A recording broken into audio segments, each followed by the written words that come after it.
happens to him.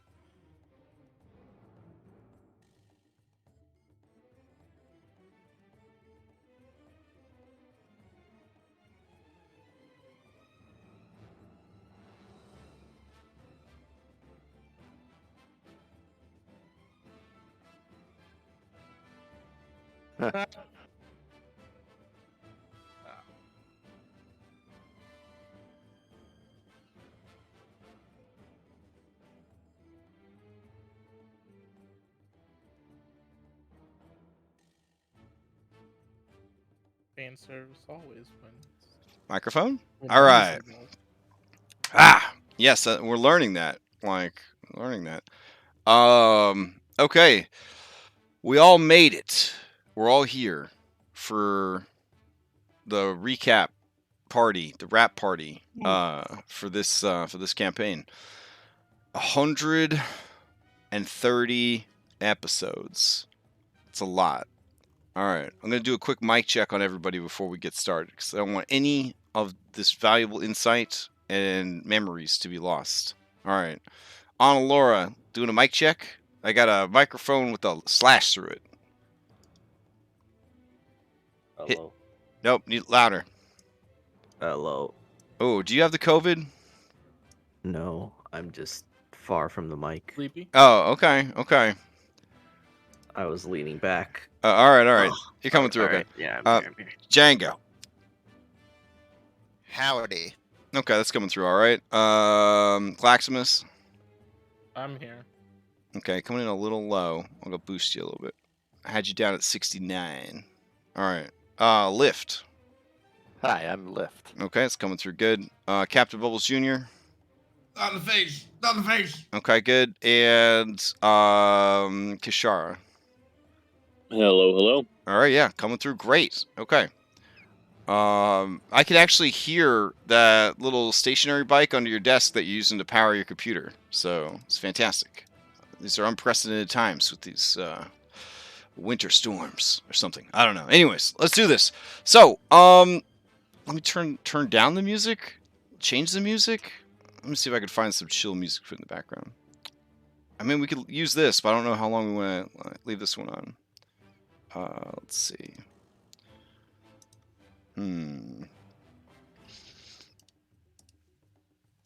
All right. I'll just switch this out to some kind of...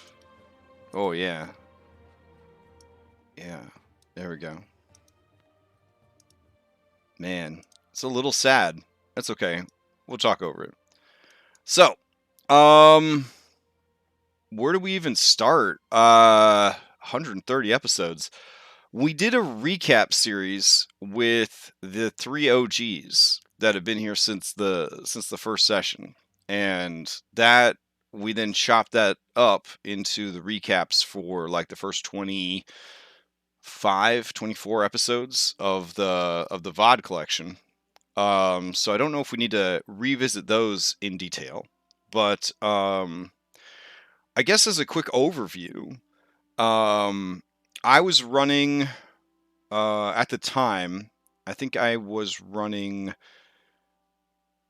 Tomb of Annihilation on Thursdays, and I was also running let me see, Red Hand of Doom, which was going to go into Scales of War, and it was going to run levels 1 to 20. And I remember I had started listening to Critical Role Series 2. I did Critical Role Series 1 after realizing that the campaign I played in from 1 to 20, the DM was secretly just cribbing all his stuff from Critical Role Series 1. And then that made me curious about Critical Role Series 1, so I tried to watch it, and I didn't really enjoy it very much, except for the Scanlan parts. And unfortunately, there was no like Scanlan edit. You know, like you can watch the first Suicide Squad movie with just Harlequin scenes. Yeah, like I was hoping for something like that. It didn't exist. So I gave up on it, but then I decided if I'm going to be running these paid games, we're going to be streaming them and stuff, I want to know what the standard is. I want to know what people are looking for. So I started listening to Critical Role Series 2, and I enjoyed it. And there was a character who was like a cowboy pirate, and they had ended up exploring like cowboy pirates backstory, and they did pirate stuff, and I was like, man, this sounds pretty fun. be kind of cool to run a pirate game. And I had always been curious about Skull and Shackles, the Pathfinder adventure from Paizo. I had the books. I never bothered to run it. And I was like, you know what? Let's do this thing. Let's do this thing. And I put a shitload of work, especially at the beginning, into converting it over to 5e and trying to honor the original adventure as much as possible, and implementing firearms into it because there weren't good firearm rules in 5e at the time. There really weren't any good sailing rules yet. Ghosts of Saltmarsh supplement hadn't come out. Everything related to sailing was still homebrew and or just. I think you announced Skull Shackles, recruited all the players, and then they announced. Yeah, and then they announced. Yeah, and then I ran Ghosts of Saltmarsh because I figured I'm already running a pirate game anyways. I might as well do that. And then I ended up running 2 Ghosts of Saltmarsh because of a weird scheduling thing. So I was running 2 Ghosts of Saltmarsh on the same day of the week, Sunday morning and Sunday night, while running some other campaigns. Eventually, I was running like 5 campaigns or whatever. But this campaign, in the 28 years I've been playing D&D, this campaign has the honorific of being the longest campaign that I've ever run, and you guys didn't even go 1 to 20. I think Scales of War, Red Hand Doom Scales of War was 100 sessions, maybe 100 sessions, and they went 1 to 20. This was, per the original adventure, a slower burn. It was a slower advancement, slower milestones, that sort of thing. But yeah, sessions wise, it was the most sessions of any single campaign I've ever run in the 28 years I've been playing D&D. So that was, in and of itself, kind of a huge milestone for me.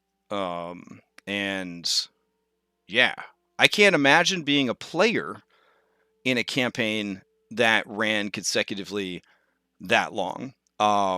I've been in some campaigns and they did run all the way from 1 to 20, but towards the end, the DM kind of saw the writing on the wall. Like they saw that people were losing interest, or they were going to go to college, or they're going to move, or time was, people's availability was going to shift. They just weren't going to be able to do it. So, I mean, I've been in campaigns, but 130 sessions. It's a lot of sessions. I've never been as a player in a campaign like that. So it was a pleasure and a privilege as a DM to be able to run a campaign for that long. And once we kind of got settled in to like the players we have now, like it fit, like once we had like the players we have now, it was like Django was like the missing piece. And then we got Django in there, and everything just kind of like was okay. And then we just kind of moved forward from there. Yeah. One weird. You're making me all teary-eyed right now. No, I'm just saying. We had, well, because Matt Mercer was getting away with running like 6, 7, 8 people. The standard for D&D shifted from a 4 to 5 player group to a fucking 7, 8, 9 player group. They're like, yeah, Critical Role's got 7 or 8. I think they got 8 people now. Some crazy shit like that. So I was like, especially at the time when I really needed money and I was running paid games because I needed the money, I was like, well, shit, if everybody thinks that 6 players is the right number of players, I guess I'll run all my games with 6 players.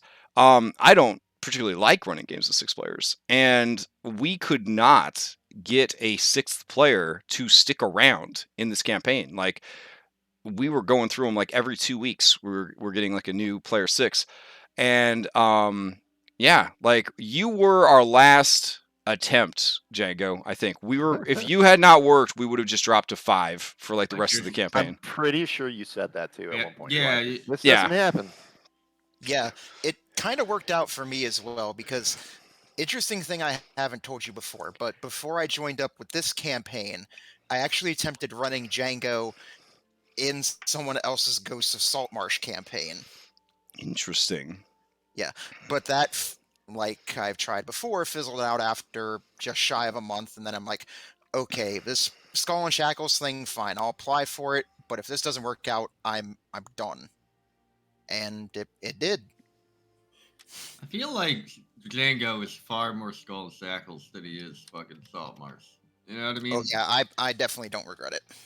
Like, as a character, I think he fits way more Oh, effectively. Dom had a question in chat. In game, does anybody know how much time actually passed in Skull and Shackles? I want to say 18 months. Yeah, I was gonna say it's probably over a year.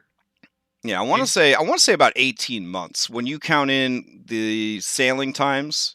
And in the beginning of the campaign, you guys spent a lot of time just at sea, training, sailing, that kind of thing. So I'd Imagine, say about yeah. imagine going from slave to fucking king of the shackles in a year and a half.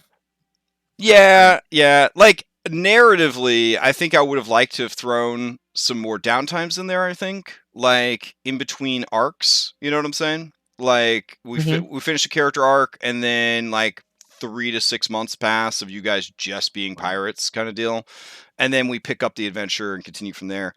The only problem I have with that is a lot of groups that I try to do that with, they're just so obsessed with like, because modern humans, modern Americans, they, well, what do we do during that time? I was like, nothing. You just enjoy your life. And then they're like, well, did we learn any new skills? Did I learn a new language? Did I do this? It's like, no, you just existed for 3 to 6 months, and like, my character would never waste time like that. And it's just like, so it's hard to pull, especially 5th edition. It's hard to pull 5th edition players out of that treadmill, right? That Look, Worlds, I'd do that in real life. right? That Worlds of Warcraft treadmill of like, you always have to have gains, you always have to be moving forward. Like, it's very hard to be like, wouldn't it be cool if your character's just fucked off for like 6 months?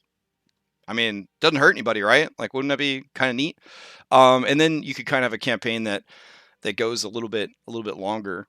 Because I hate the rapidity that 5e moves at as far as like leveling and things like that. Like, somebody did the math, and basically you start the campaign at level 1, and 30 days later you're level 20, and you punch God in the face.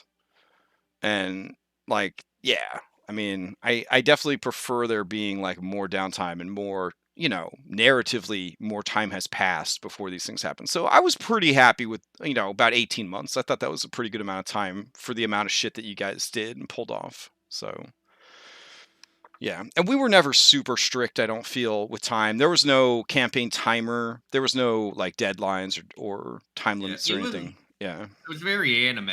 You know what I mean? Like, it's been like feels like it's been 3.5 years or whatever.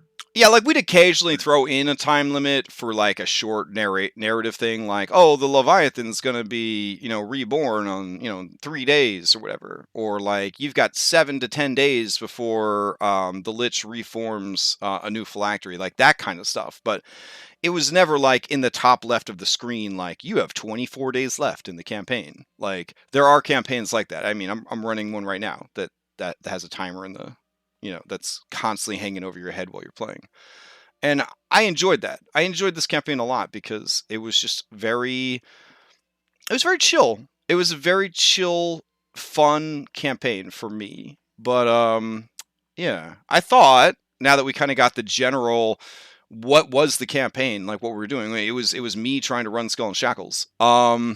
The campaign itself, though, very quickly got stale. I felt like the writing for Skull and Shackles, it played it a little too safe. It really tried to be Pirates of the Caribbean light. It really just didn't ever take too many big risks or do anything like huge. It definitely had no anime influence from like One Piece or anything like that. It never really got big and bold and crazy, and I felt like that was sort of the direction that we were headed in. And so I was constantly like editing and rewriting it, and eventually I just talked to you guys about it. And not only did we increase the size of the world itself, but then we opted to, instead of following the strict narrative of the 6-book adventure series, we just went a more Critical Role route, and I wrote an arc for each of your characters. And then we explored the arcs for each of your characters in place of the book. And wherever I could, I took the original content from the campaign and I just slid it into your guys' character arcs. So in the end, if you looked real hard, you would actually see that we did the majority of Skull and Shackles as written, but it was rewritten and added into your custom story arcs as we played through it. And I just felt like that was just a more fun campaign, and we got to do a lot more fun stuff. So much stuff, in fact, that it would be impossible to recap 130 episodes. So I'm not going to try. But now that I've kind of explained what the campaign is and what we did, I was wondering if you guys wanted to I'll use chat over here in Discord. Just tell me what was one of, not necessarily the top, but what was one of your favorite parts that happened in the whole campaign? So Anna Laura, we'll start with you. What was one of your favorite things in 130 episodes? What was one of your favorite things that went down? You're gonna start with me. Yeah, you're at the top of the list. Yeah, you're alphabetical. Is that all right? Is that No. no? I can't think of it right now. All right. We'll come back to you, Django. What was one of the top things that you remember about the campaign? That, looking back, was one of the top things. All right, I know I've mentioned this before, but I just can't help. But it's it was definitely that first night with Shivaka. Because it really cemented me, because I think that was 3-4 sessions in, I think? Mm-hmm. Yeah, 3-4 sessions in, it really cemented to me what your DMing style was. Because it's when I got the natural 20, but with, -1 because of, wisdom being my dump stat, you're like, okay, here's all the ways she could possibly kill you if you did it. But you didn't just move on. You said, do you still want to do it? And I just started thinking for a moment, and I'm just like, you know what? I'm a pirate now. I'm free. I'm just throwing caution to the wind. So let's do it. And then, once again, as a good DM, it's I did it, and then I suffered the consequences for my actions. Yeah, you definitely did. You died. You died. Yeah. That's also one of my favorite invocations of luck, is just to be like, you'll be fine. Unless you fail a saving throw, and then it's almost like inevitably that saving throw is not just failed, but it's like nat one. It was incredible. So yeah.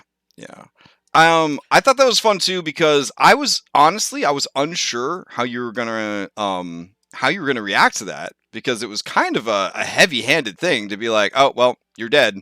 And everyone else who had been playing for a while was kind of used to crazy shit like that, but I was like, oh man, is this guy gonna be okay? And you were just kind of shook it kind of felt like. And then everybody hustled, and you got revivified and all that kind of stuff. But I felt like it was almost like a really cool D&D pirate hazing kind of thing. You realize oh shit, this campaign is crazy. Yeah.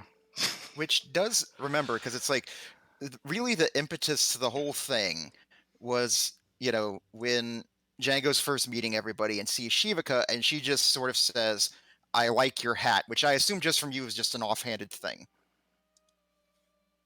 Oh yeah, I mean, with me and the NPCs, I pretty much just let the NPCs are all tropes, and then they are just allowed to sort of grow and develop and go in whatever direction they want to go in or need to go in. And there's not, as terrible as it sounds, there's not a lot of deliberate thought for me behind any of the NPCs or their actions. They're all very much just thought constructs that react to what you guys do and try to live in the world that you guys have made for them. So yeah, that was very much just oh, I mean, maybe she'd teasingly kind of mention his hat because he's the only, cowboy pirate that she's encountered, kind of thing. And then, fast forward 100 sessions or whatever, and you guys are having frog babies and getting married to tiger dudes and all sort of kind of stuff. And I feel like that's just the campaign in general. It was just everything just sort of organically would just unfold and kind of build off of those weird moments that kind of led to other weird moments that led to other weird moments that just kind of took it in whatever direction it was deciding to go in. Which the other thing I just want to mention to the others, because I know I told you, Crash, but for the others, originally Jimmy was just supposed to be like a brother to Django, and then I just sort of like off the cuff just sort of said like lover, just lover, and then Crash just sort of like ran with it. Yeah. For me, it's always refreshing nowadays to have players feel comfortable enough to explore all sorts of themes. Romance themes, LGBTQIA, et cetera, the alphabet themes, right? Of like love who you want to love and be who you want to be. And I feel like D&D is that platform that really gives people a place where they can do those things, and they should be able to do those things without at any point being like worried about it, or nervous about it, or embarrassed about it. And so this campaign especially, I feel, was just a really wonderful platform for people to just sort of enjoy those aspects of the game and feel comfortable with them and kind of let loose with them a little bit. So yeah, I was glad that you had that opportunity. You felt comfortable enough to indulge in that during the campaign. And I guess just one last thing would be that I would say that the thing that I mentioned this during the Extra Life Marathon that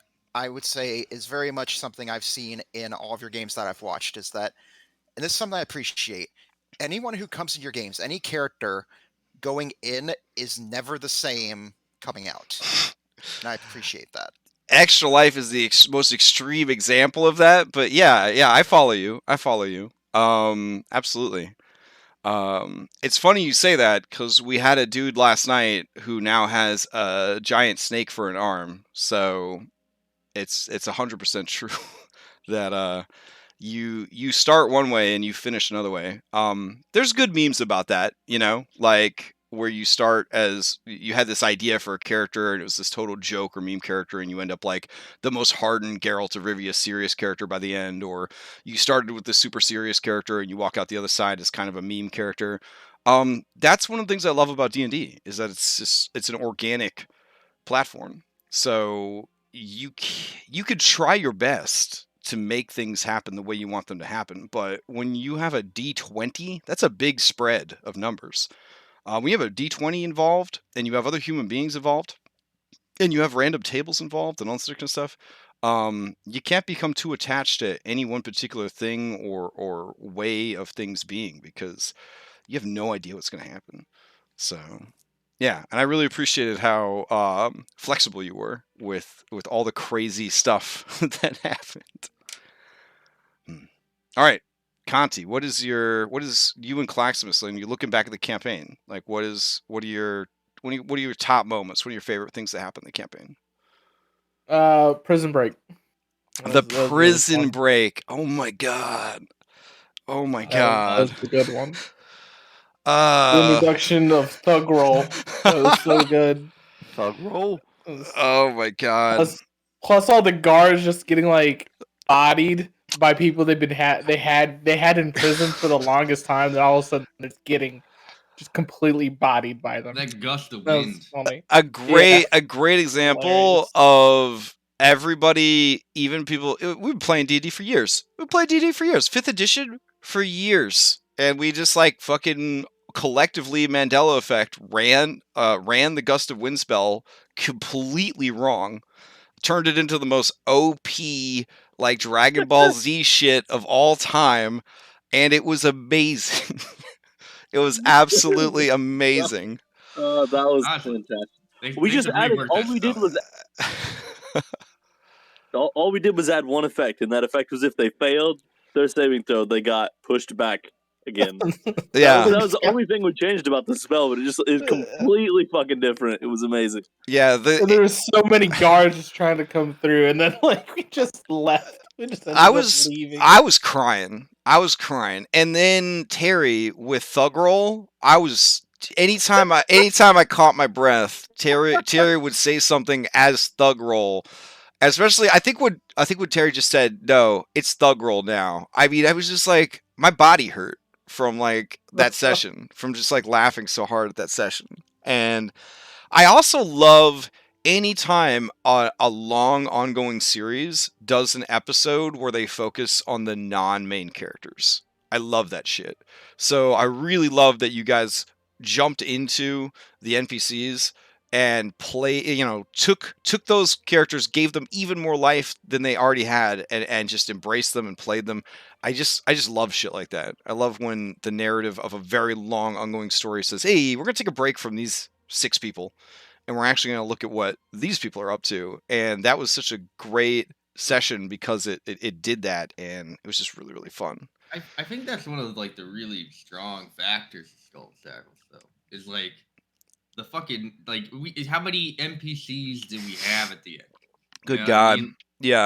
Yeah. Like I'm sure your spreadsheet is fucking ridiculous. Like I have that spreadsheet. I can open it because I'm streaming my screens. Let's see. like Crew.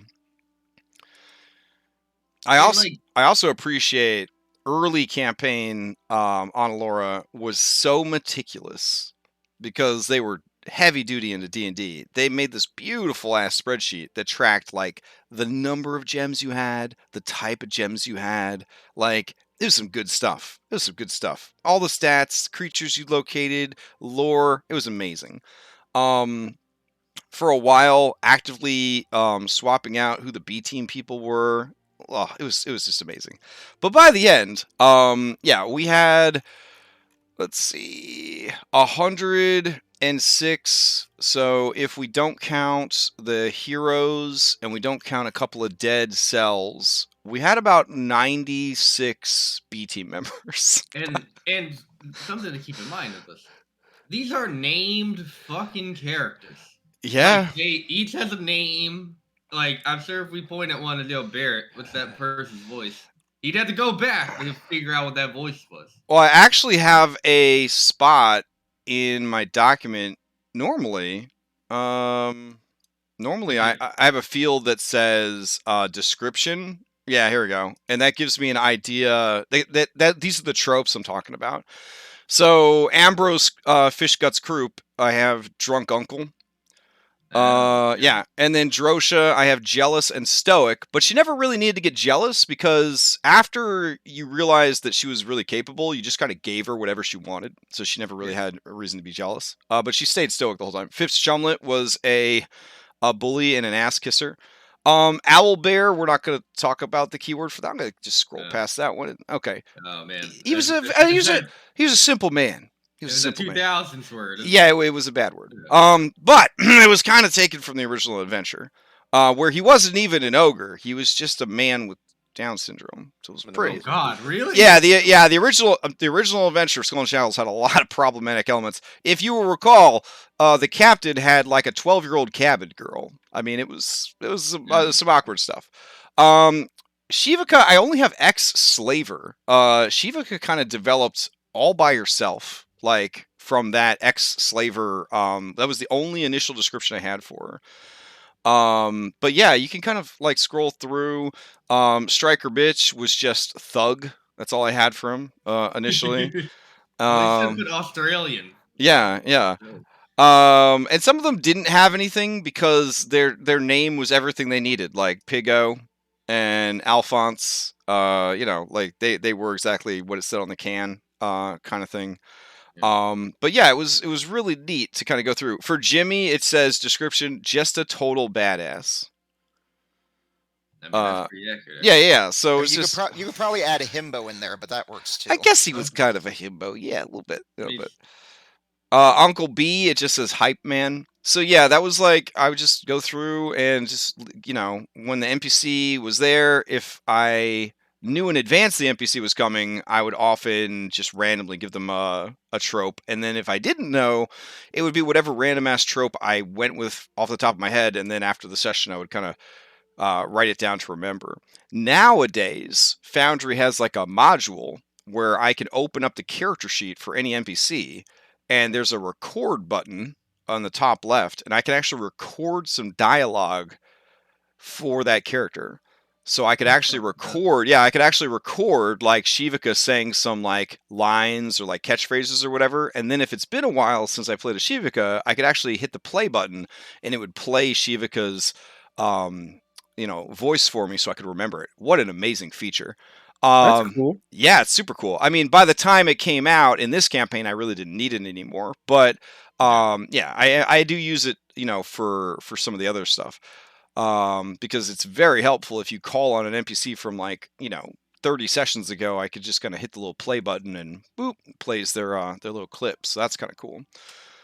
But yeah, no, Prison Break and the focus on the NPCs and the screwed up gust of wind and just the shenanigans. I think we started playing Benny Hill music, if I recall. Yeah. Yeah, because it had become so stupid at a certain point. It was just amazing. So, all right.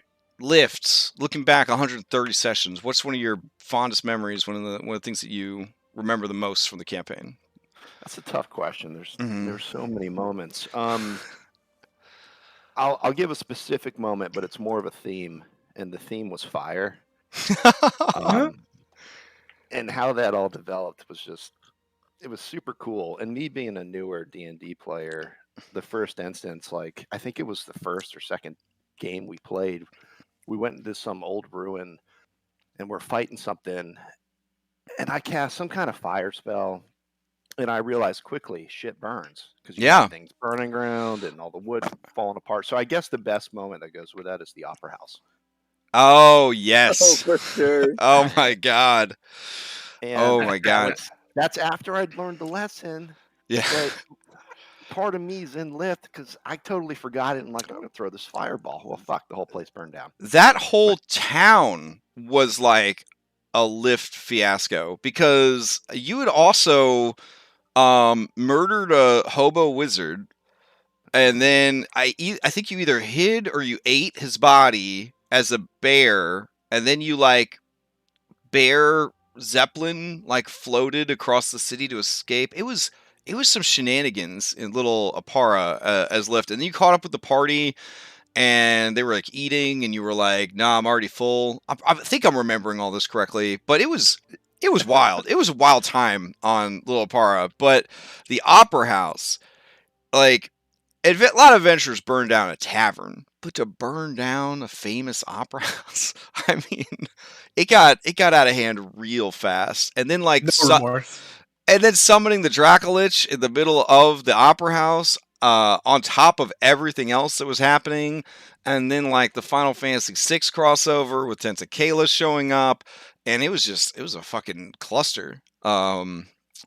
Yeah. Oh my gosh. And that's where, what's his face? The Carcarian, the big Carcarian got killed. Oh shit! Yeah, it was. Yeah. What was the big Carcarian's name? Hold on. I think Gree. Gree. Yeah, it was He Gree. died, unfortunately. Yeah, there he is down in the dead person section. Here we go. Gree, Carcarian, quiet, thoughtful, credible Hulk. That is his trope.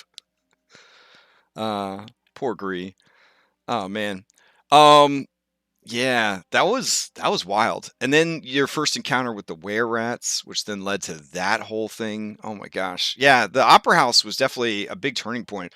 And that was also where we ended up parting ways with Fenrir's player, because it was just too much after all that, with everything else that was going on. It was just, that was a really big, crazy episode. The Opara thing was just a really big, crazy arc in general. It's also interesting to note that Little Apara had quite a number of side quests that you guys could have done and did not. I do want to mention that because there was this whole thing with a Minotaur civil war and taking over the city by building an army of rebel Minotaurs that were living out in the waste outside of town, and taking over Little Apara and all that. That was actually, there was a whole plot line for that did not get explored. And that was also where Zaglu ate a baby, I think. I think Zaglu and the kobold stole and ate a baby. That was a very, very wild time in the campaign. Yeah. That was Little Apara. Yeah, Little Apara. Little Apara is also where I first got bit, I think, or where I were arranged to be bit. Yeah, So by you let Red. yourself get bit. Yeah, by Red the were-rat. Yeah.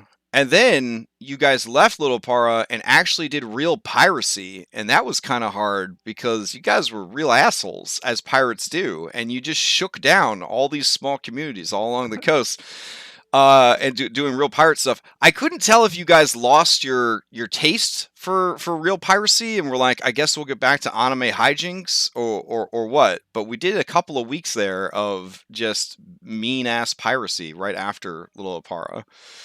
So, hmm. And All right. Little Par, that's where Liff felt like he became part of the crew. I remember trying to sign up for this, and I'd always been a D&D fan, but I'd never really played or had the opportunity. Yeah. So I started trying out after getting into a little bit of watching Mercer and his thing. I'm like, cool, I want to try this out. I can do it online. I travel a lot. This might work. Yeah. And I had been part of 4 or 5 games that all just fell apart. I remember listening to you guys, and I was intimidated when I sat through that one session where it's like, here, you can listen to it and make a decision. I was nervous, and then trying to get into the dynamics that you all had together. Right. It was tough, and I bet Django had similar feelings. Oh yeah. Mhm. Where Yeah. it's intimidating, and then finally that arc came around, and I'm like, all right, I'm part of the crew. Yeah. So. Yeah. I think when you had those hobo wizard hijinks, that's when everybody was like, "Oh yeah, he's in. He's definitely he's got it. He's got it now." So I knew you were going to be okay because when you and I were messaging about times and logistics and session 0 and stuff like that, you accidentally sent me a picture of like a woman's butthole or something, and I and I was like, okay. And then I remember messaging Claximus's player, and I was like, I think this new guy's going to work out. So, yeah. I remember doing that. I'm like, oh fuck. I was like, I think we got somebody that's not going to be scared off by piracy. Yeah, I think they're going to be okay. So, yeah. No, little Apara for me, that was when I was like, I don't know what to expect from these guys. By the time you were done with Little Apara, I was like, I will never be able to predict what these assholes get up to. And yeah, I was right. I was right. Really, the only reason I was able to expect what you guys were going to do towards the end is because I pretty much explicitly said, we're going to end the campaign on this date, and I really need you to do these things, or we're not going to be able to end the campaign. That was like the only reason I think that at any point you were corralled enough to do any normal ass thing that needed to be done to meet like normal D&D expectations. Most of the time, just I had no idea. I never knew what to prep. I never knew what you were going to do next. And Little Apara was definitely the first big like what the fuck for me as a DM. There was literally a point where you were like, look, this game has to end eventually. So like I'm building a fucking timeline of what shit we're doing, and we're sticking to it. Yeah, and I remember those last. We still didn't even stick to it. Those last 6 or 7 sessions, I felt kind of bad because I kind of felt like a hard ass because I was like, I would just kind of be like, and we're moving on, like because it was just like we got to keep going, guys. All right, so Captain Bubbles Jr., you were there from day 1. You're actually the main reason I ran a pirate campaign because you and I did season 1, series 1 of Paradise Vale. And Conti really wanted to be a pirate, and you caught pirate fever from Conti, and you kind of regretted having to be a DM because you wanted to be a pirate. And then you tried to run some pirate stuff, and it didn't really go so hot because we were playing with some very strict rules with Paradise Vale. And literally everyone was killed by a dragon turtle. Yeah, random encounter tables are hard. Yeah, and they were evil pirates, and they went to a lawful good settlement as like their first stop. It was a whole thing, but I thought about that all the time about how much you guys wanted to do a pirate game, and so you two were the reason I decided to do it because I said I'm thinking about running a pirate game because of Critical Role Series 2. It would be Skull and Shackles. I think I would just set it in Paradise Vale's world. Mhm. Are the two of you in? And you guys were like, yes. And I was like, all right, then I will try to find more people. And if I could find at least 2 other people, we'll go ahead and run it. And then we did. So I- what was I- your favorite part? What was your biggest memory of the campaign? So before I get into that, Mhm. going back to the Paradise Vale season 1 thing, that like whole like dragon turtle like getting people getting murdered. I remember that happening. I want to point out Conti was still on board to be a fucking pirate after all that shit. Mhm. Because nobody else in that game was. Everybody I don't else give a was shit, like, man. Yeah. everybody else was like, nah, I too dangerous. played Temps to be a pirate. All right, Mhm. I played him to be evil, and I played him to be a pirate, and I think I succeeded in all of those things. You were a Yeah. troopy. You were a trooper. Yeah. And then on the boat with Temps, when that dragon turtle attacked, was Bubbles, a fucking woke ape who which ended up when I made this character, I was like, fuck it, I'll make it his kid, and he'll set out with Temp's crew, and the same shit will happen to him. Mm. Except he'll end up in the fucking shackles after. So sorry, I don't mean to go. Oh no, yeah, origin story for sure. And also Tamatoa was from Series 1 Paradise Vale because he was actually a regional boss from that campaign that was extorting the human settlements along the coastline for their gold.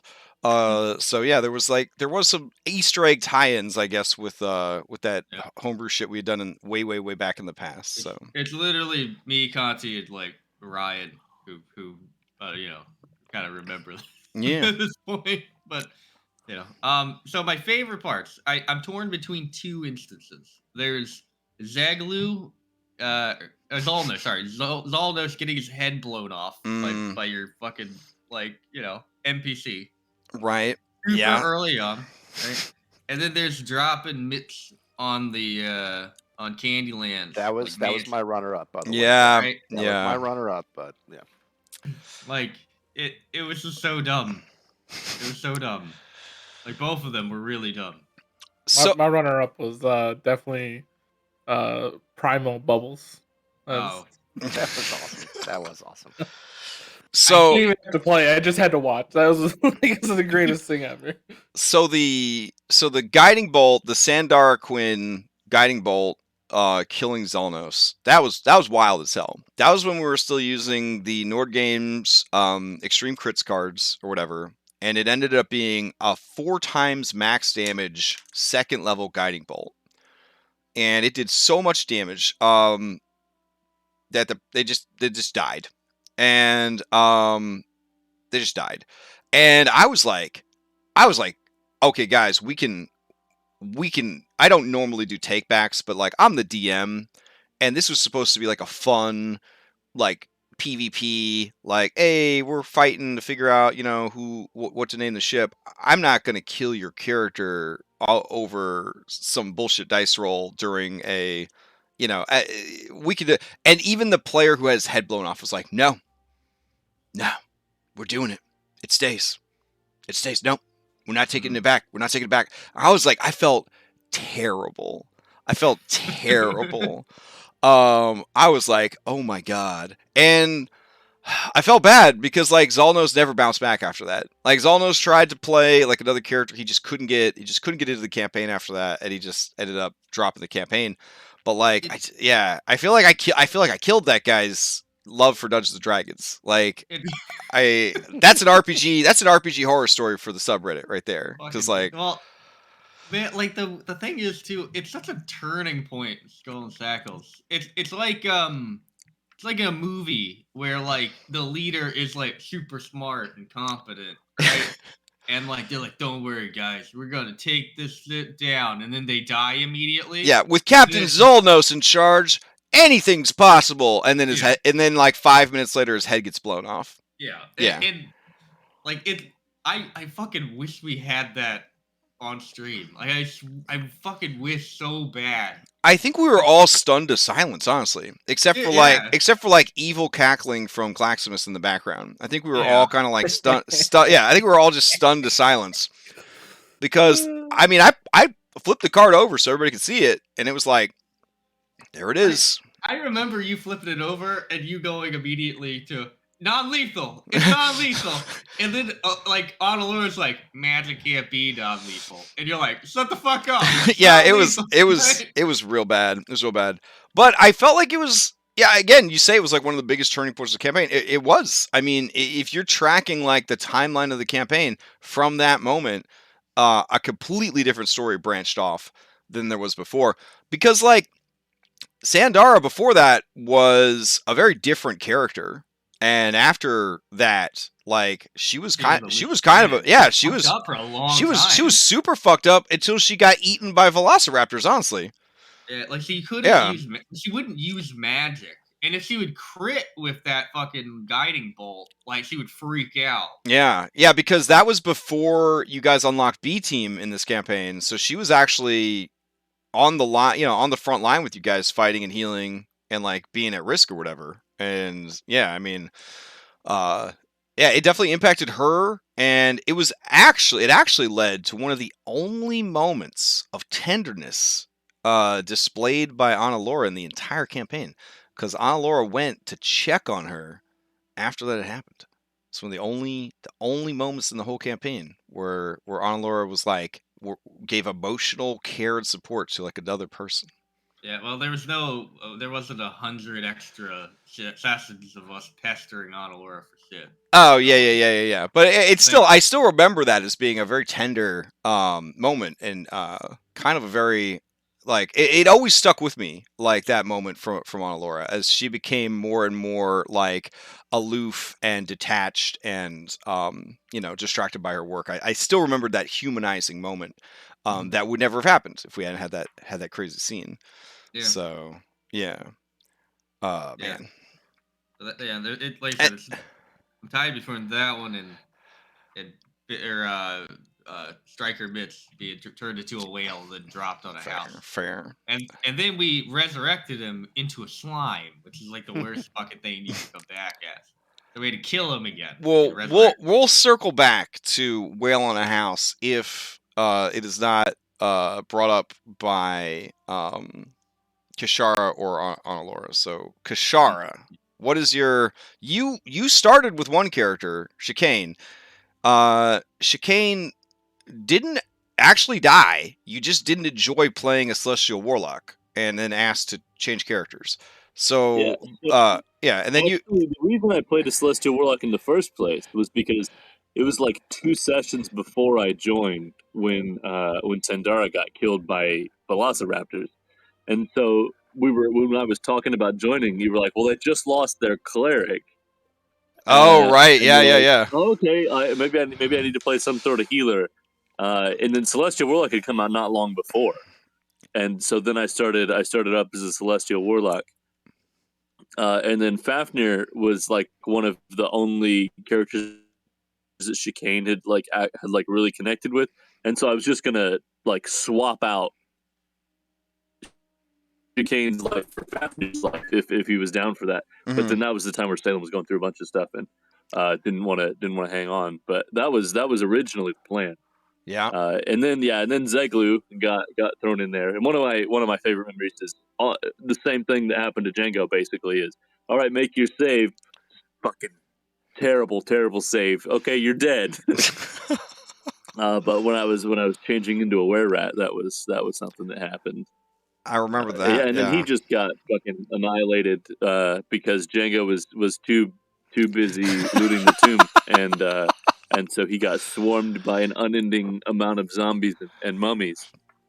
And then that's when my arcane trickster rogue came in. So, of all the 3 characters you played across the campaign, what looking back was your favorite moment or one of your top moments from the campaign? Well, becoming a were-rat was fantastic, and just absolutely ridiculous.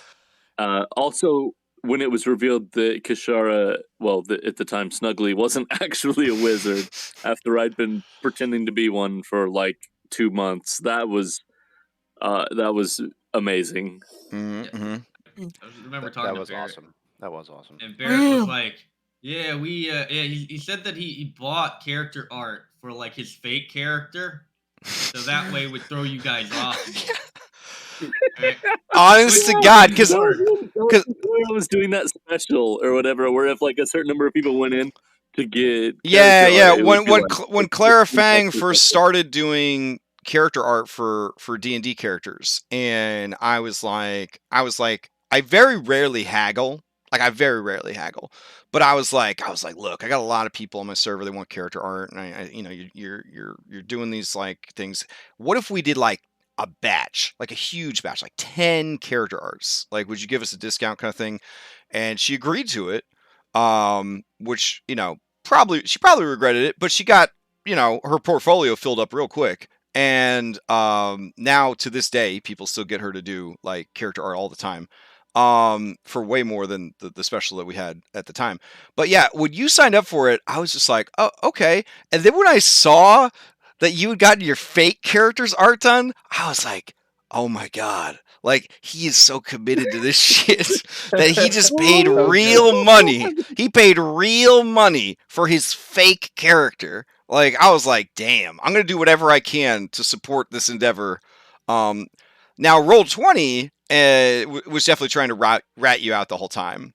And I guess we could have done more. I renamed everything, but the dice were right, but the names were just like extra damage because reasons. Yeah. The funny thing is, no one ever questioned it. Well, I mean, Terry's super duper smart. Like Terry knew right away, like I think everything that was going on. But Terry was is also a great role player and was just like, would I know? And it's like, well, you know that something's not right with the way they do magic. And then like they would confront you, and then you would just roll an insane deception, and then they would be like, and then like walk away like, I know something's not right here, but I just don't know exactly what's not right. And so it was really fun to like have that sort of dynamic, and it wasn't hurting anybody, and it was very, very fun. And then when it finally got revealed, it was a very fun reveal.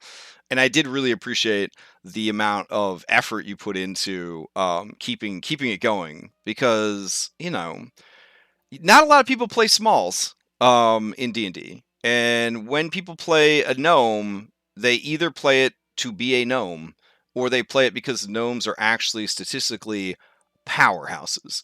And it was so cool to see that you were playing a gnome to be a gnome. Like you were 100% embracing like the zaniness, the trickster parts, the pranks, the whole deal. Like it was really nice to see you just kind of 100% leaning into that, and that was your motivation for the character. It was never about the fact that Snurf Neblin are easily S-class D&D species. It was always just about goofing, and I and also introducing the Underdark into our pirate campaign, which I thought was really, really cool, because from the get-go, with Kishara, you wanted aberrations, mind flayers, like the whole deal. You were like, if I play this character, is there any way that this could be involved in the campaign? And I was like, oh yeah, that could definitely happen. Yeah, absolutely. Yeah. Like the mind flayers and the aberrations, and they're my favorite subcategory of 5e monsters. It's like, okay, I'm definitely including these into my character so that I can see them. And I was like, this is fantastic, because now I can have Mind Flayer pirates. And originally I was going to have like a I saw like a really cool art for a Beholder pirate. And I was like, a Beholder pirate and like a Mind Flayer pirate, and they'll have come to the surface. And now I was like, no. Underseas. That's what we need. We need to actually go to a fucking lava ocean and have proper Underdark pirate stuff. And that was all because your second character was killed by mummies because Toe Beans was too busy running around the gold. So yeah. So you guys are just never gonna let that go. No, but that's the thing. It's perfect. It's like it's a perfect example of an entire arc of the story was because of just happenstance. I mean, it's just amazing. I mean, and that arc too is really cool. Like it's neat how you intertwined it with all of this shit. Yeah. Oh yeah, I don't because I moved. I don't know where the big poster is, but I have a huge poster that is. It has to be like 3 feet by 2 feet or bigger. It's just a big piece of brown paper, and it's a flow chart of all of you guys, all of the major points of the Skull and Shackles campaign, and then all of the things that you had said you wanted to do. And it showed how all of them wove into each other and formed the narrative of the second half of the campaign. Do you have like push pins and yarn? Is it like one of those? It kind of felt like it. And I did a stream where I showed like the poster and like showed like the mindset behind it, and it was very Charlie Day, like where I'm just like, it's like, and then over to here, and then this guy you'll see, and then lift, he goes here, here, here, here, and here, and yeah. And what amazed me was that it actually worked, though. Like I was actually able to take all the things that were mentioned, and then all the things that I wanted to make sure still happened in the campaign, and then get them all to weave together. So I was very happy with how that turned out. But it was not easy. Like narratively, it was probably the most difficult thing I've done, because I'm not really a writer. But it's one of those things that I imagine a writer who has a lot of stories that all have to interweave with each other would have to do to have it make any kind of sense. So I was pretty proud of how it turned out. I appreciated like the challenge that led up to it. So yeah. And like the Cloud Kingdom thing, that was 100% because when Bubbles and I made Paradise Vale, there was a beanstalk on the map that led to Cloud Giants, and no one ever made it there and explored it, and I really wanted to explore it, so I was like, I want to find out what's going on up there. And so I was like, well, we got an undersea. I guess there could be a cloud sea. And so that's kind of where that whole arc came from. So it was also just to kind of see how many different crazy pirate things we could do in one campaign. So that's funny. I mean, like One Piece style. Like you haven't watched any One Piece. No, I am 100% telling you the truth. The only thing I know about One Piece is the things that I learned from you guys through this campaign, and then when I did the research for the Devil Fruits. That is the only stuff I know about One Piece, and I feel bad about it because I feel like maybe the campaign would have been even cooler if I had more stuff to crib from. But at the same time, whenever I did something and you're like, just like One Piece, I was like, well, that's good. Though now I realize with 1,000 episodes, there can't possibly be there can't be a single thing in the world that isn't also in One Piece. Yeah. Like The Simpsons. Exactly. Yeah. All right, we're back to you, Annalora. You've had all this time. What is the thing that you recall is like your top thing from the campaign that you can kind of remember? Well, so one of the best things about the campaign itself was how unpredictable it was, not just for us, but also for you. And I have two moments that kind of highlight this that I think were my favorite. So the first one was in Candyland, when we were sailing into Candyland, and I suddenly suggested that we do a theater troupe. Yep. And we spent the entire session ad-libbing a play. That was fucking awesome. And I photoshopped the poster. Right? So while you're photoshopping that poster, I'm with my mic muted being like, those fucking assholes, we agreed they were going to go to these key locations and they were going to take out the generals. We fucking agreed. I spent the last 2 weeks prepping this fucking island so that they could go to these specific locations. There was a lumber camp map. There was a fortress. There was a forest map. There was a mine. There was like a fucking resort. A fucking resort where the there. Okay, yeah. So I like, okay, that's fine, sure, no problem, guys, no problem. I got a theater map right here. The theater map right here was earlier that day. Heroic Map was like, hey guys, I just made this cool theater map, and I was like, well, thank God. And I went and I downloaded it and I uploaded it and I lit it while you guys were planning your play. And then, See, I remember for the longest time, the play placard was my desktop background. See, the thing is with like the planning, because I remember God, I forget who it was, but someone had suggested just like out of character that like, hey, this would just be so easy if Django would just act like we're like bringing him in to return him to Candy. And I explained that like out of character, I agree with you. That would be the easiest option. In character, Django would never go along with that. Yeah, no, I agree. I agree. And I thought it was a lot of fun. I thought you guys really it felt like we were all hanging out like, like we're a group of friends that hang out every week, and for some reason one of you was like, it'd be great. What if we all went to the improv club? And we're all like, no, what? You're like, yeah, come on. I mean, it's open mic night at the improv club. Why don't we go down? We'll go as like a troupe, the improv club. And we're like, okay. And then you did. And then you just put on this play with no script and no idea. It was called Mango Unleashed. And you just fucking went with it. And Terry made a fucking poster. And it just, we damn near killed a man. yeah. Sprinkles and mango. And I'm like, testament though to Roll20.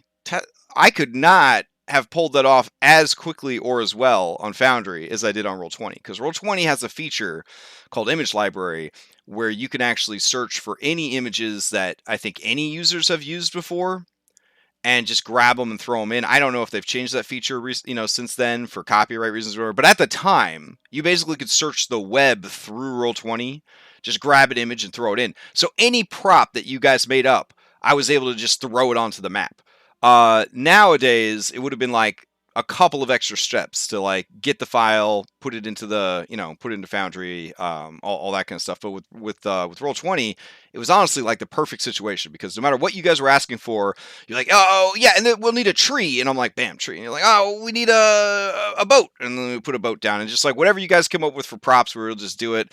And I think that added a lot to it, of just like leaning into that creativity in the moment and just being able to like kind of just roll with it. So it was definitely like a good swan song, the Candyland arc for Roll20. I feel like we pushed Roll20 to the absolute limits with Candyland, and then bid adieu at that point. Honestly, man, like that like play was so fucking fun that like I was like, man, we should do more of these. Like I remember thinking that, like, and I remember in like arcs afterwards, I was like, how can we work a play into this shit? You kind of did. You did an overnight casino in so you kind of kept that theme going of like you did spontaneous lawyers in the Underdark.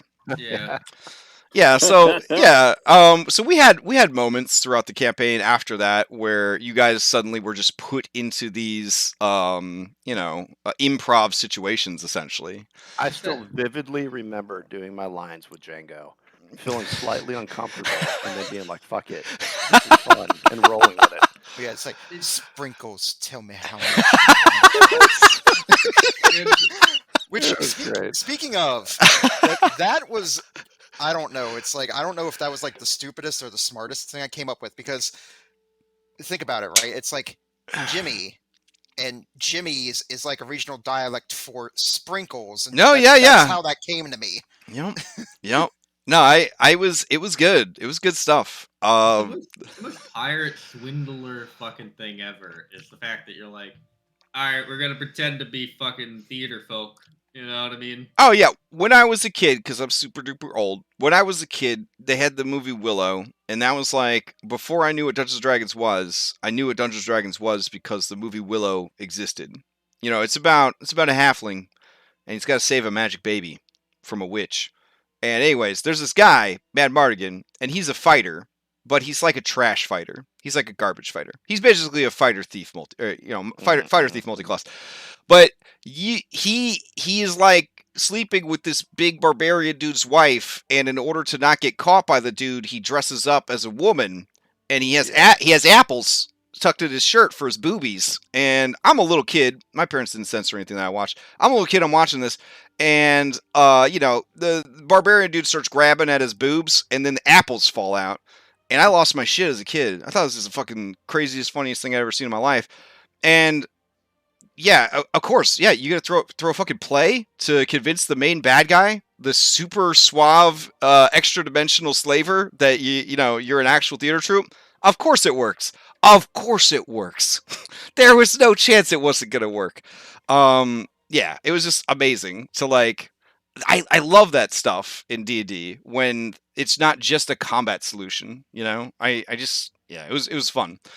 What was the other completely outside the box, took everybody by surprise thing, Laura? Well, I don't know if it took everyone by surprise, but it took me by surprise. Okay.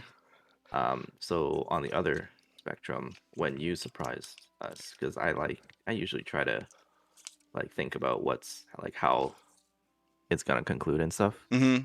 But in my arc, the ending there, when I realized we were getting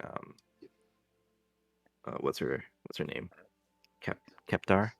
Oh yeah, Avatar. Keptar Deep Death, yeah. And we had to fight off a literal avatar of her. I could not figure out how we were gonna get out of it, and then you gave us a kaiju. And then you had that huge three-way kaiju battle. Yeah. Yeah. That was good stuff. So yeah, and then we got to control the kaiju. I remember for me, that was good. Prepping for you guys for this game. It got to the point where I think a lot of people would watch me prep for this game because they wanted to see just what kind of crazy shit I was willing to try with you guys. Like they just wanted to see at this point, what is he willing to throw at these guys? Like what kind of stupid, wild, crazy shit is he willing to throw at the next? And yeah, the whale on the house. The whale on the house. I had time to think about whale in the house because you guys, you did your theater thing. You got everybody in Candyland, in one place, and I was like, well, this is bad. They've got all the bosses on the whole island. The bosses that we agreed upon ahead of time were very tough, and that's why they were going to take them out one by one, strategically going around the island, assassinating each of the bosses, so that Candy wouldn't have all the bosses to back them up. You basically hacked a Mega Man game. And we're like, why fight Dr. Wily by himself? Let's fight Dr. Wily and the 8 robots at the same time. And I was like, okay, well, we're going to see where this goes. And it went badly. It went pretty bad. Because each of them was, in effect, a solo boss by themselves. And you put them all in one fucking room. And it got real crazy, real fast. That was a rough-ass fight. And eventually, because TPKs suck, eventually you guys were captured and thrown down into the living dungeon, of which we won't talk about too much. And it was miserable. I wanted it to be miserable because it was essentially not a TPK situation. You done fucked up real bad, so you're gonna take your licks kind of thing was the inside the monster dungeon. And you guys were so miserable that by the end, you were talking crazy talk. You were like, you know what we should do? We should drop a fucking whale in his house. you were crazy with vengeance, crazy. And I remember being in prep stream. I'm like, so I think the pirates are gonna drop a whale on the fucking house. And I don't know. I don't want to stop them from dropping a whale in the house because they've been through some shit. But I don't know mechanically the best way to handle them dropping a whale in the house. But I'm pretty sure because you very rarely would use Discord chat between sessions.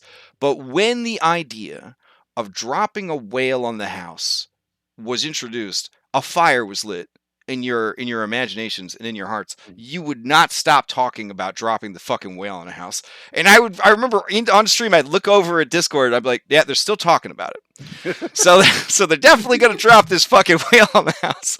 So I'm trying to figure out how the best way we can handle this is. And so I ended up being like, so what we're going to do is just going to fuck this dungeon up. This dungeon's done. I'm just like destroying the walls, putting fire everywhere. And I was like, but we got to make it. It's still got to be cool because you don't want to insta win. Even if you're a good guy, you don't want to insta win. So I was like, so we'll have it kill everybody else, but they'll still have to fight Candy, and we're gonna make it very impactful. And I had just got done watching The Boys, and there's a scene in The Boys where they actually drive a fucking speedboat through a whale. And the whale's heart is like constantly beating even though it's dying. It's like got a boat driven through it. It's fucking horrible. It's a horrible show. It's a really good show. It's a great show, but it's horrible. Terrific. And I was like, well, we got to have a giant beating heart. So I had a giant beating heart from Ghosts of Saltmarsh, don't ask. And so I put that down, and I put blood everywhere, and I was like, when I loaded that scene, I was like, I hope that this is as impactful as I want it to be, because I want them to see the carnage that they have created by dropping this fucking whale on the house. And then this dude like crawls out from like the rubble because, you know, Rakasha, so he doesn't take non-magical damage. You know, whale on a house is still non-magical, baby. And so he like crawls out of the debris, and then you guys had this badass fight against him and the fucking innards of a whale everywhere. And I was like, after that, I was like, anything goes in this fucking campaign. Oh yeah, anything like, I still goes. love like getting the final blow on Candy and just being like, I like the way you die, boy. It was poetic. It was poetic. It was definitely the ultimate turning point for me as far as homebrewing shit for you guys, because I was like, if these motherfuckers gonna drop a whale in this house, anything goes now. I will never worry about balance ever again. Like, anything goes.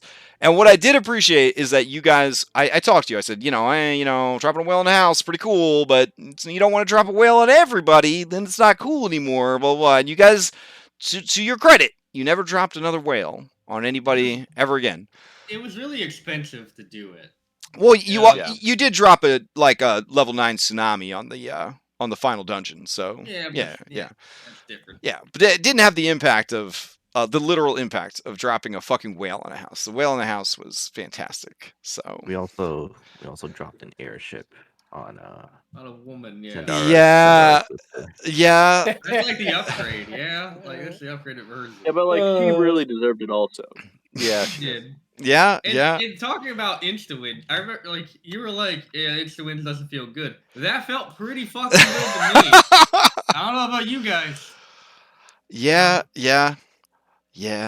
I was like, that was also where it became very hard to prep for the campaign towards the end there, because I never wanted to like skimp like on production value, air quotes or whatever. I guess there is a production value because the maps cost money, but like the time to set up a lot of these maps, especially with Foundry, with like the animated backgrounds and this sort of thing, it was always very stressful because I was like, they're so unpredictable. I don't want to spend an hour prepping this encounter for VTT and then they just never go there. And there were encounters like that happened where it just never happened. Like for Dom running Rime of the Frost Maiden, there were so many encounters that we skipped because we just were getting the shit kicked out of us and we just couldn't do every encounter, that he had enough to run a 3-part miniseries using all the assets we skipped. Like that's how much shit we skipped. I don't even want to think about how many sessions worth of content we skipped, just that I made that I thought you guys might go there, I thought you might do this, but you were able to either bamboozle your way through, you just turned around and left, you went a different way than I thought you would, you flew over it, you went under it, you went around it. I mean, that's just a part of D&D, but I will say towards the end of the campaign where I wanted more and more spectacular things for you guys to do, that's why we did the entire Deku Tree dungeon as Theater of the Mind, because one, you guys had said you didn't want to do any more living dungeons, and I was worried that you guys would be like, well, going inside a tree, that's a living dungeon. We're not going to do that. So then when I was like, well, the Deku tree's got the thing inside them, but, we're not going to do that because, it's a... And you guys are like, what? I want to go inside the Deku tree? What do you mean? I was like, well, it's a living dungeon. It doesn't count. It's a tree. I was like, son of a bitch. All right, well, I didn't actually prep this fucking dungeon, so I guess we're going to do Theater of the Mind. So I just opened up the actual Prima strategy guide, and I just read it to you like a bedtime story as we went through it. And I was like, well, I can't have high production values for everything, I guess. That's fine. But yeah, you guys definitely way outside the box with so like how you killed the Cloud Duchess. Like, I didn't fucking think that was gonna happen, that you were gonna kill her with your own security system. What the fuck? Like, oh my god. Yeah. Yeah, that one was kind of fucking nuts. That whole scenario. Well, that was also when we were introduced to the true hero of the story. Yeah. Apex Bubbles. Yeah. The best Bubbles. If I could get those fucking rolls as a regular character, I might be able to play Dungeons and Dragons, bro. It wasn't as funny though. Like it would never have been as funny. Like, what made it so funny is that the universe itself was in on the joke. You know what I'm saying? Yeah. Yeah. Like, cause we're not able to fake rolls. You know what I'm saying? They're out of the table. Like, you just were better as Apex Bubbles. Period. Like, and the dice confirmed it. What blew my mind is I remember the session was over, and I told my wife, I was like, yeah, we just spent 3 hours watching Wes rub shit all over a castle. And it was amazing. Yeah, and they're like, but did I mean, other stuff happened, right? And I was like, no. Everyone just watched Wes rub his shit all over this castle for 3 hours. And that's why I apologize to you guys afterwards. It's like, I don't normally like to do like a split party like that. I don't like to encourage rogues to do rogue stuff, because what's everybody else doing while the rogue's doing rogue stuff? You know what I'm saying? But this was such a unique and stupid situation that I couldn't look away. You know what I'm saying? It was like a car accident. Like, I just couldn't stop. I wanted to see what happened. Like, the thing is too, like, because at first I was like, I'll just stick with the party and let them corral me. Yeah. It's like, I'm a wild fucking animal at this point that had sentience and then lost it.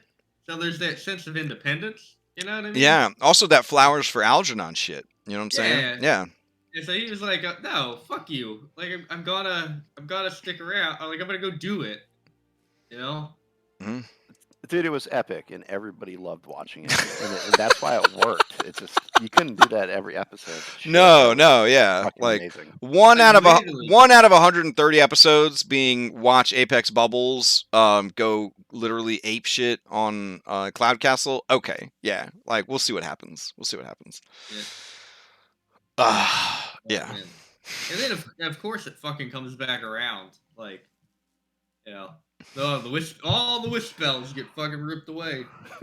10,000 results on that wild magic chart. So many of them are throwaways, like, oh, you fart and ketchup comes out of your butt. You know, it's like, nobody cares, right? But then I was like, are you serious? Yeah. All wishes are unmade. This is kind of impactful for our campaign. This, like, what campaign would that have actually been impactful for? You know what I'm saying? Like, not many. Yeah, like one where we murdered a woman and then tricked her daughter into liking us enough to give us wishes. Oh my god, that was so weird. Yeah. All right. I still don't regret tossing away that deck of many things, and I never will.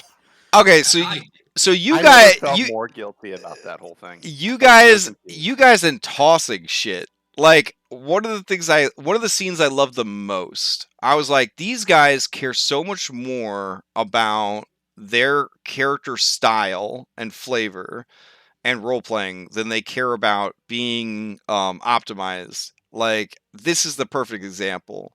They have a bag. The bag has all the items from Legend of Zelda in it. they pull out the best bow in the game from Breath of the Wild that literally shoots a radiant breath weapon like a dragon out of the front of the fucking bow, but it still counts as a ranged attack for sneak attacks. They offer it to the ranged rogue, and he says, "No, I have these two guns," kisses his pistols that are named after his spouses. I actually believe the quote was, I look at Annalore and just say, what the fuck is this? And then Annalore said, "I see," and threw it off the airship. There's like a small town. Yeah, and I that, was like, They worship that bow now. yeah, they got the greatest weapon. yeah. Change all This their this lives. +3 bow that gives you like a on tap radiant breath weapon. Just throw it off the side. I was like, "It's good stuff. It's good stuff." So, but you also just threw people off the side, and yeah, people, things. I remember trying to get you to do Lift's backstory, and you murdered like 4 mailmen before we could finally deliver the quest to you That was guys. so good. We were in Mythic last week, and there was a messenger that came, and Crash was like, "Well, do you kill him?" And the part everyone No, everyone except Kishara's player was like, "No, like why would we do that?" Yeah.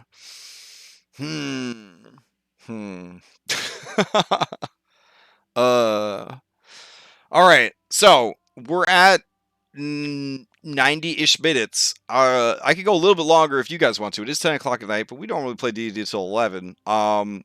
Do you guys want to go one more round and do like favorite boss fight and or NPC, or do you feel like we've reminisced enough about this this campaign? Because those are the other 2 items I have on there: is favorite boss fight, because there were a lot of boss fights, and then or favorite NPC. Anybody? Are we good? I think we're good. Yeah, I think 90 minutes is a good time to end it. Oh. At. Yeah, I think My favorite NPC is Yeah. Thug Roll, and I already talked about Thug Roll. Fair Thug enough. roll is great. I mean, I think for me it would be fairly obvious who my favorite NPCs are. Oh no! Oh wait, now I have to know. If you could only pick one. Alphonse. Damn it. Yeah. If you could only pick one, which is your favorite NPC? Oh man, I guess you're right. I guess it's time to end the thing. All right, I guess we will. All right, on that note, we will go ahead and end it for reals. Hopefully, Red is true to his word and runs a Spelljammer spin-off series featuring unbelievably overpowered level 16 pirates in Spelljammer. I can't even imagine the sort of wild shit. There's literally a planet called the Planet of the Tarrasques with an S. So Spelljammer's definitely ready for you. So I'm kind of curious to see if he actually makes good on that and runs that, because I would love to either play in that, help run that, or at least watch that, because it sounds very, very exciting. And that, I guess, is the future stories yet to be told. For Skull and Shackles. So our Spelljammer go-to strategy is just going to be drop a Tarrasque on the planet. Then. Yeah, there you go. There you go. Honestly, guys, I'm just excited because I think it's the first session that I haven't gone unconscious. Oh, true. Actually, that is. actually, I don't think I told anyone, but the egg that I got in the Cloud Duchess castle was a Tarrasque egg. Yep. Oh Jesus. Yep. So I have a Tarrasque. Yeah, that was one of the legendary artifacts that she had in her vault. It's important. Yeah, it's good that you mentioned not going 0 in a session. Let's fix that real quick. Let's see. I can't find bubbles on the map, so we'll pull out a fresh bubbles. We'll end things the way it always needs to be ended. So, all right. Bubbles is unconscious. We're gonna figure out what happens to him next week. All right. So as we close out the the session, there we go. Hell yeah. Yeah. And I'm not going to pick you up. All right. I guess I'll go ahead and say it one last time. Goodbye and good night. All right. Bang. Night, everybody. And thank you, everybody in chat, for hanging out. And thank you, everybody who's watched the series either live or on YouTube. It was a lot of fun, and we appreciate all the support. So thank you. Thanks, everybody. Cheers.